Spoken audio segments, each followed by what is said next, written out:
You're listening to The World at 8 with Lynn Mozart.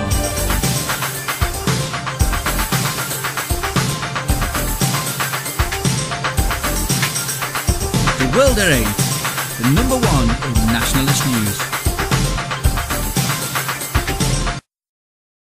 Highlights of the news today, Friday the 10th of January 2014.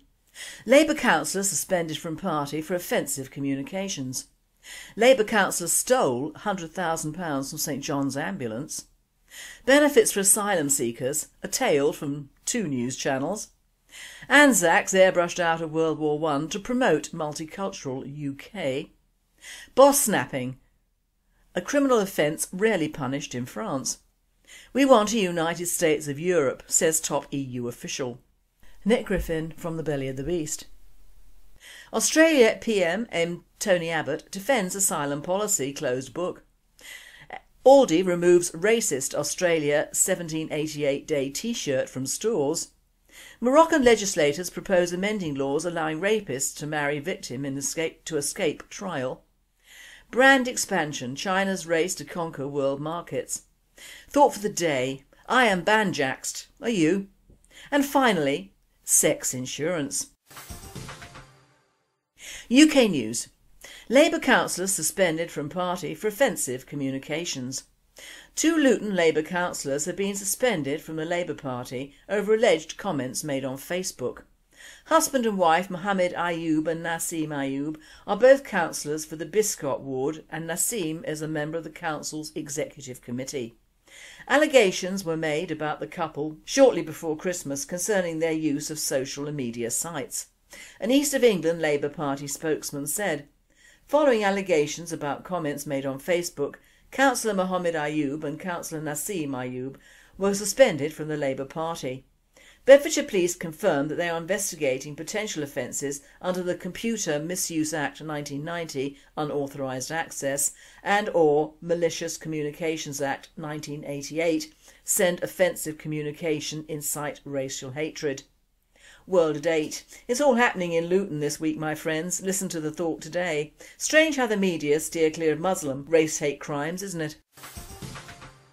Labour councillor stole £100,000 from St John's Ambulance.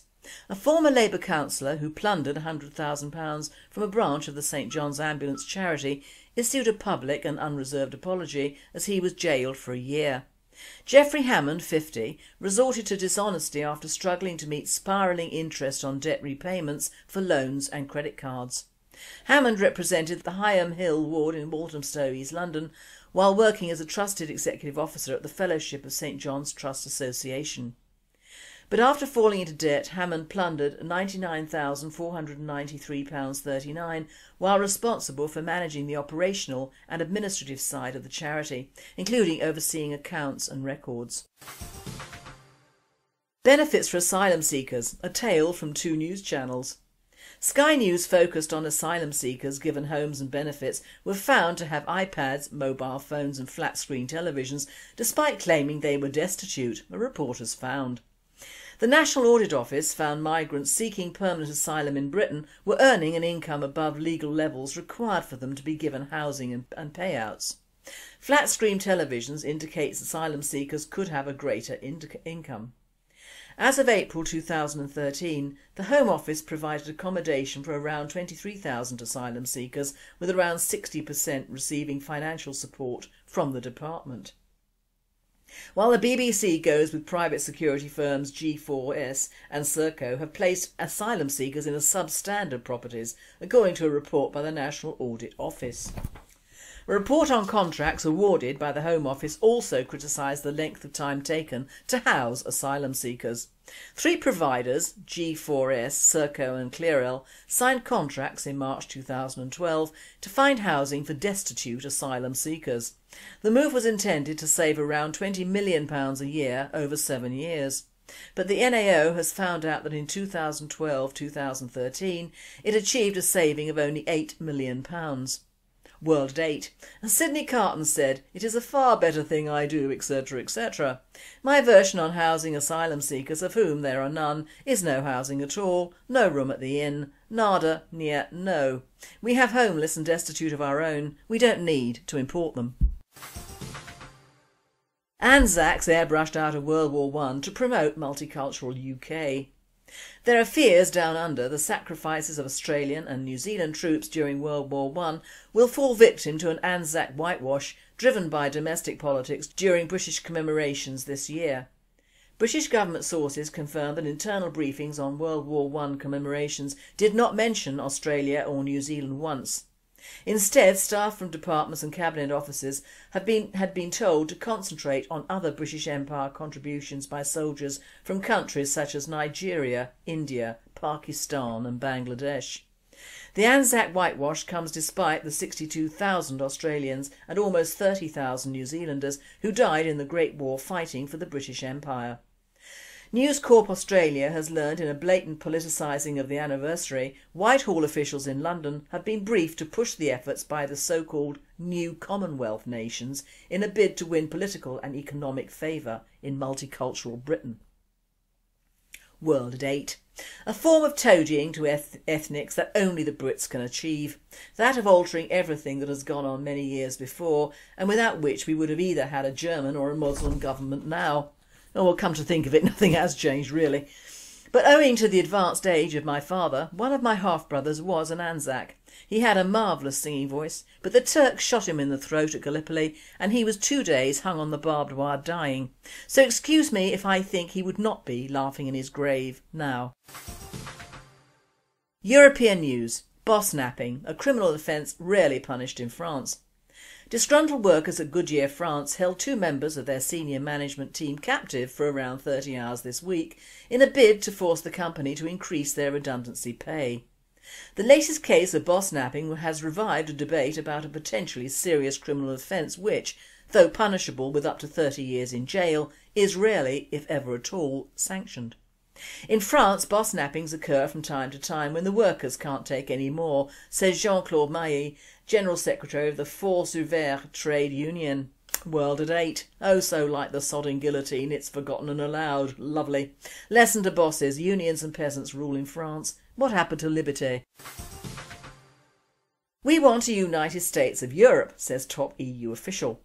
Voters must decide for or against a United States of Europe during EU elections this spring, says Vice President of the European Commission. A campaign for the European Union to become a United States of Europe will be the best weapons against the Eurosceptics, one of Brussels' most senior officials has said. Viviane Reding, Vice President of the European Commission and the longest-serving Brussels Commissioner, has called for a true political union to be put on the agenda for EU elections this spring. World at 8. The best hope for this is that France and Germany are excluded, plus all of UKIP and at least 3/4 of those already in situ in Brussels and Strasbourg. That makes for a leaner, friendlier organisation. I now hand you over to Nick Griffin, who is speaking to us from Athens, and it is a very, very short message of apology. He will be with us next Friday. I've got to be really quick here today because I'm recording this in Athens. I'm here because I've been invited by Golden Dawn to a press conference that they're calling. There's a lot of press here. I'm about to go in.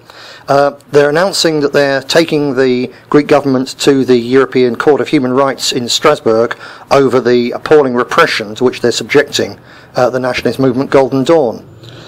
I've got to go down there now. All I can say is that nationalists have to stick together, because if the ruling elite in Greece are only cat's paws for the banks, the European Union in particular, if they can get away with crushing the nationalist movement in Greece, then anywhere where radical nationalists are really offering an alternative to an increasingly disillusioned public, the same thing will happen there. So it's absolutely vital that we real nationalists stick together, stand together and ensure that together our time will come.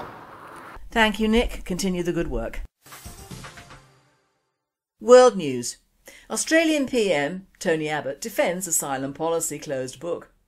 Australian Prime Minister Tony Abbott has defended what critics have described as government secrecy over asylum policy. Officials have, in recent days, refused to comment on reports that Australian naval forces had turned back at least one boat to Indonesia.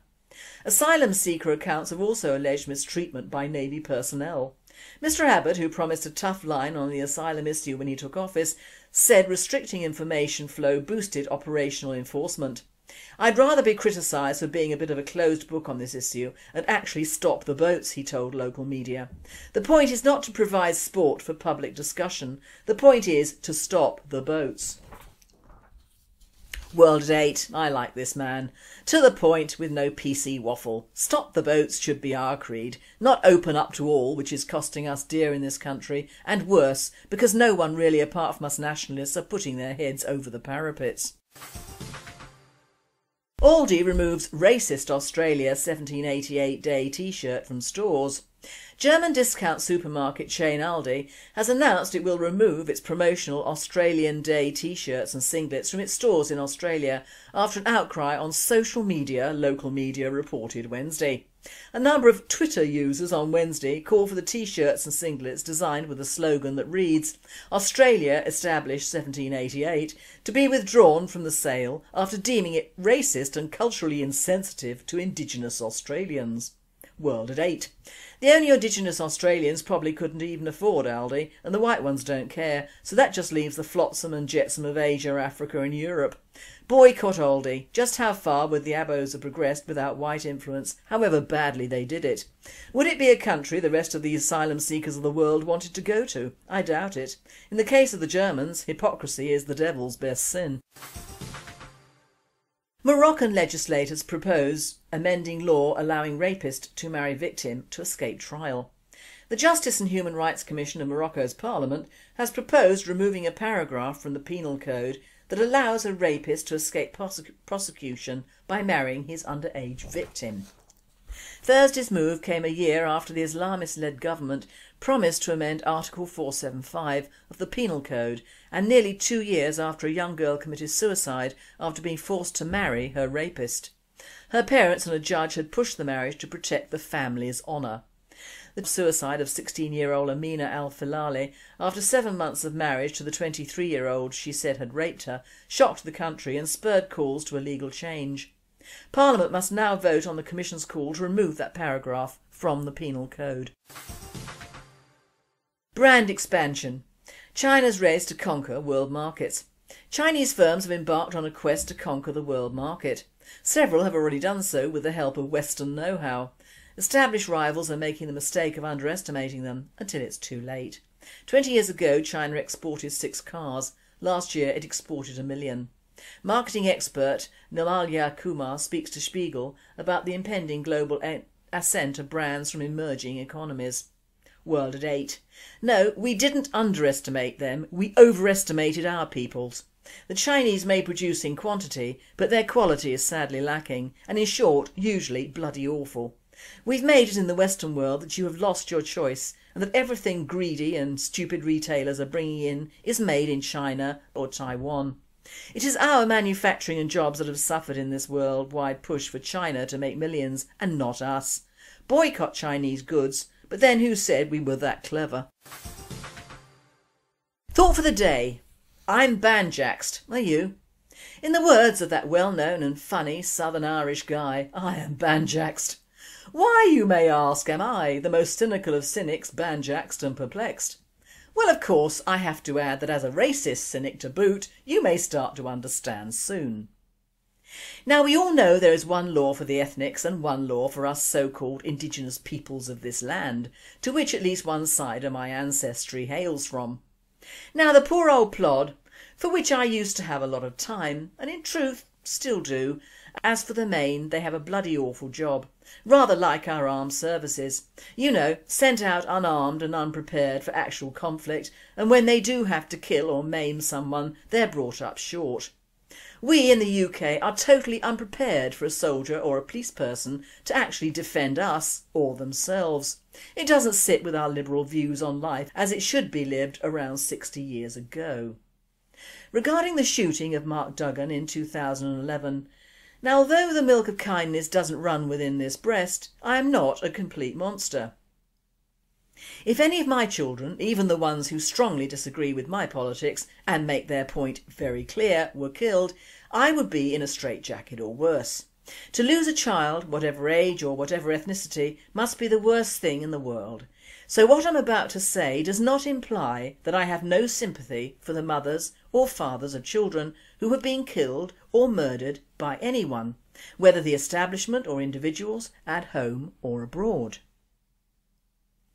What annoys me is the media publicity and the general fuss made over Duggan compared to the lack of fuss or media publicity over Lee Rigby. Comparisons, I know, are odious, and no one man is like another, but look at the facts. Duggan, already a father of 6 children at 29, was a known member of a black and mixed race gang. He was known to the police. He wasn't a Muslim terrorist, which means he would have been left alone. He had a gun, and whether or not he threw it out of the car is irrelevant. Many of our unarmed police are shot or stabbed by people who are apparently not armed.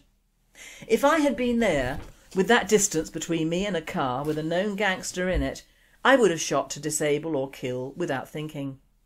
He was in public on a public road, and we all know that drive-by shootings are not media worthy, but they happen and are on the increase. Who knew where he was going and why he had apparently brought a firearm? Surely not to wave it around and spray water from it. The unfair part is that they shot Duggan to kill, and yet they only shot a black African wielding a machete and a gun to wound. But then Duggan was half white and non-Muslim, wasn't he? Look at it that way. Hell, the police shoot unarmed white lawyers sitting in their own windows, don't they? What did his prolific family expect? A rap on the knuckles after the St. Lawrence affair? The awful riots that followed were just an excuse for a massive proportion of the ethnic communities to riot, let off steam, bust up shops and houses and loot. And whether you like it or not, the majority of those looters were black or Asian or mixed race, alias the stupids of the UK. And arranged, like all good demos, the G8ers, the anarchists, the anti-this and the anti-that, by the very expensive mobile phones or PCs. So all is not lacking in the technical department, is it? If many had this knowledge, they could get a job, couldn't they? Being ethnic, that would positively guarantee it in this country. So we have the media trying to calm down a situation which is really dead from the neck up and the waist down. The Muslim communities won't allow Africans, West Indians or mixed races to interfere with their businesses, shops, restaurants, sexual prostitution and drugs, so that just leaves the poor Hindus and Sikhs. The Russians and Eastern Europeans won't allow any intrusion or riots to affect their sex trade and drugs, so apart from a few still remaining sports and electrical outlets, it all looks a bit dodgy for winter riots, doesn't it? No one rioted after Lee Rigby's truly awful murder. And indeed, when we in the British National Party did a small demo in remembrance, we had all the anti-racists, anarchists and the rest of the great unwashed out in full force against their own kind. In short, for the murder of a young white soldier in broad daylight. That was what they turned up for in full force. In reality, for the Muslim murderers. Or that is the way it looked to the rest of the world and me. How idiotic and racist can you be? Because that is what it is. True racism, when you applaud the killing of one ethnicity by another ethnicity, that is what those riots and the media are portraying, racism against their own tribe, and it doesn't sit very well with me. I was sent a link to this demo, and on it a so-called interview of one of the masked, but not enough, women. She was a real doozy. Barely coherent, she attacked us as being racists, that old tribal mantra, but then out came the true reason why some village has lost its idiot. She said, I think, that because of all the ethnicals in our country we now had curry, and she loved curry, and the Italians because of spaghetti. I thought to myself, now that's a very good reason to get your arse up to Westminster and provide a noisy backdrop in memoriam of a dead soldier.